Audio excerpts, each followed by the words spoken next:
কিছুক্ষণ আগে কবর জিয়ারত করলেন, আমরা দেখলাম। আমরা আসলে দেশবাসীকে জানাতে চাই, নতুন প্রজন্মের মানুষ হিসেবে, যে আপনারা কবর জিয়ারত করলেন। বিদ্যমান দেশে তো আরও অনেক রাজনৈতিক দল আছে এবং অন্য অন্য ধর্মীয় সংগঠন আছে, কিন্তু আপনারাই কি প্রতিবার আসেন, অন্যরা কেন আসে না? এ ব্যাপারে আপনাদের বক্তব্য কি? আপনাকে ধন্যবাদ। আমরা প্রতি বছর আসি, এটা আমাদের দায়িত্বের মধ্যে পড়ে।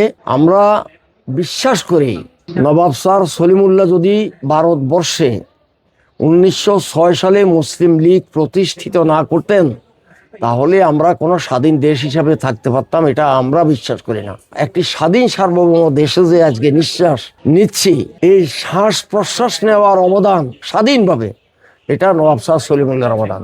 অন্য কেউ আসে না কেন, অন্যরা আসবে না, কারণ নবাব সলিমুল্লাহর আলো যখন অনেক বড় বাতির আলো যখন বিচ্ছুরিত হয়, তখন ছোট বাতিগুলোর আলো খুব বেশি আপনার ফোকাস করতে পারে না। এটাই হলো বাস্তবতা, যে নবাব সলিমুল্লাহকে নানা কারণে এখানে সেকুলারের রাজনীতি হয়, এখানে বামপন্থীদের রাজনীতি আছে, কমিউনিজম, সমাজতন্ত্র, নানা মন্ত্রতন্ত্র আছে, এবং যারা মুসলিম জাতিসত্তা বিশ্বাসী মানুষ তাদের মধ্যে অনেকেই নবাব সলিমুল্লাহকে কতটুকু সহ্য করতে পারে আমি জানি না।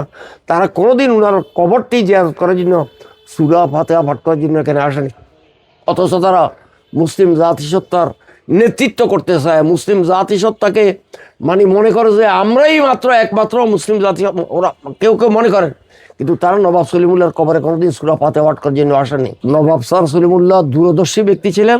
নিজের জীবনের সুখ আহ্লাদ সমস্ত কিছুকে বিসর্জন দিয়ে তিনি এই জাতির জন্য প্রাণ দিয়ে গেছেন, সম্পদ দিয়ে গেছেন, যার বদৌলতে 41 বছর মুসলিম লীগ লড়াই করে 2টি স্বাধীন মুসলিম রাষ্ট্র তৈরি করতে পারছিল। ধন্যবাদ। আরেকটা বিষয় জানার বিষয় হচ্ছে, নবাব স্যার সলিমুল্লাহকে বাজারে প্রচলিত হত্যা করা হয়েছিল, তা উনি আসলে কিভাবে নিহত হয়েছিলেন এবং কোথায়? আমাদের কাছে উনি আধ্যাত্মিক মানুষ ছিলেন নবাব স্যার সলিমুল্লাহ। উনাকে প্রথম প্রশ্ন হচ্ছে আমাদের দলের বা আমার ব্যক্তিগত রাজনৈতিক যেই চেতনা, সেখান থেকে আমি বুঝতে পারি যে নবাব সলিমুল্লাহকে মৃত অবস্থায় ক্যালকাটা থেকে স্থানান্তর করা হয়েছিল ঢাকায়। কিন্তু খুব দুর্ভাগ্যজনকভাবে আমরা যেই কবরে এখন দাঁড়িয়ে আছি, এই কবর 6 মাস পর্যন্ত গুর্খা সৈন্যরা পাহারা দিয়েছিল যাতে কোনো বিশেরা সংগ্রহ করা না যায়। এবং যতটুকু আমরা জানি বিভিন্ন পুস্তক তথ্য থেকে, নবাব স্যার সলিমুল্লাহর পরিবার আত্মীয় স্বজনকেও তার লাশ দেখানো হয়নি। এই জায়গা থেকে আমাদের সন্দেহ হচ্ছিল, এবং যতটুকু জানা গেছিল যে নবাব স্যার সলিমুল্লাহকে গুলি করে হত্যা করেছে। যদি হত্যা নাই বা করবেন, তাহলে 6 মাস গুর্খা সৈন্য দিয়ে এই কবর পাহারা দেওয়া কোনো কারণ নেই, এবং তার আত্মীয় স্বজনকে না দেখানোর কোনো কারণ ছিল না। ধন্যবাদ আপনাকে। দর্শক বন্ধুরা, আপনারা পরে যারা দেখবেন, গোর্খা রেজিমেন্ট, এটি হিন্দুস্তানি যে সৈন্যবাহিনী আছে ইন্ডিয়ার, এই সৈন্যবাহিনীর একটি উল্লেখযোগ্য রেজিমেন্ট।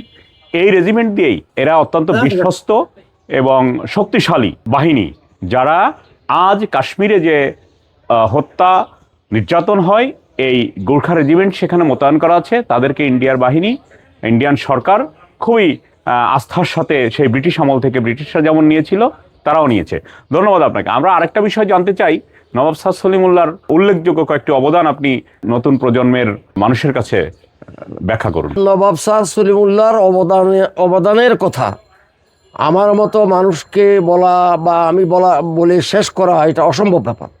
নবাব সলিমুল্লাহ একটি সৃষ্টি, একটি জীবন্ত ইতিহাস। আমি আগে বলেছিলাম যে নবাব সলিমুল্লাহর জন্ম না হলে ভারতবর্ষ বিভক্ত হতো না, মুসলিম লীগ তৈরি হতো না, 41 বছর লড়াই সংগ্রাম করে আজাদির স্বাদ আমাদের আশা লাগতো না। নবাব সলিমুল্লাহর অবদান সবচাইতে বেশি। ঢাকা ইউনিভার্সিটি হওয়ার কোনো প্রশ্নই ছিল না, এবং অশিক্ষিত মানুষেরা, আমাদের জনগোষ্ঠীরা রাষ্ট্রীয় কাজে, সরকারি চাকরিজীবীতে, বেসরকারি চাকরিজীবীতে, সম্মানজনক অবস্থায় শিক্ষকদের বড় বড় উচ্চাঙ্গ পদগুলোতে যাওয়া মুসলমানদের পক্ষে অত্যন্ত দুরূহ ব্যাপার ছিল। নবাব সলিমুল্লাহ যখন ঢাকা ইউনিভার্সিটির চেষ্টা করতেছিলেন, তৎকালীন সরকার থেকে যখন অনুমোদন পেয়েছিলেন, তখন প্রশ্ন ছিল সবচাইতে বড়, যারা এখানে ইউনিভার্সিটি করতে দিতে চায়নি তাদের প্রথম প্রশ্ন ছিল যে জায়গার ওই ঢাকাতে একটা ইউনিভার্সিটি করা যাবে না।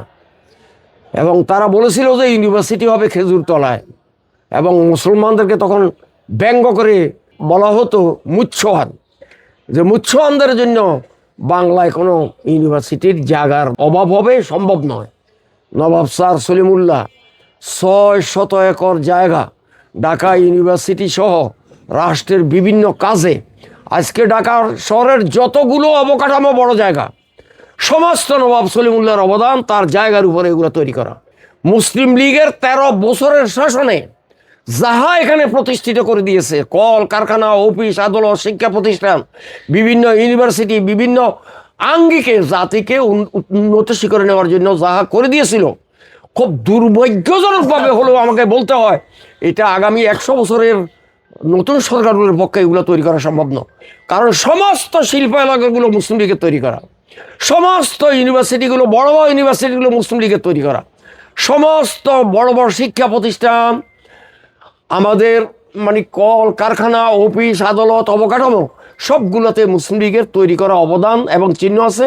যে কারণের জন্য মুসলিম লীগ যাতে ঘুরে দাঁড়াতে না পারে, নবাবের আদর্শ যাতে প্রতিষ্ঠিত করার অন্তরায় তৈরি করা যায়, এই জন্যই তারা আসেন না, তারা সহযোগিতা করেন না, নানা ধরনের নানা মন্তব্য থাকে। প্রিয় দর্শক বন্ধু, আপনারা যারা আমাদের এই অনুষ্ঠানটি পরে দেখবেন, তাদের জন্য আমরা নবাব স্যার সলিমুল্লাহর যে অনবদ্য সৃষ্টি মুসলিম লীগ, যেটি ভারতীয় উপমহাদেশে মুসলমানদের আজাদি আন্দোলনের অন্যতম সংগঠন এবং দুটি স্বাধীন রাষ্ট্র আজ পৃথিবীর বুকে মাথা উঁচু করে দাঁড়িয়ে আছে, যার একটিতে পারমাণবিক অস্ত্র রয়েছে এবং অপর অংশ বাংলাদেশ।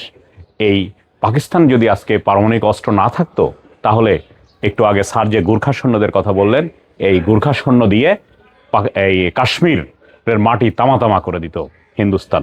ধন্যবাদ সকলকে। কিছুক্ষণ আগে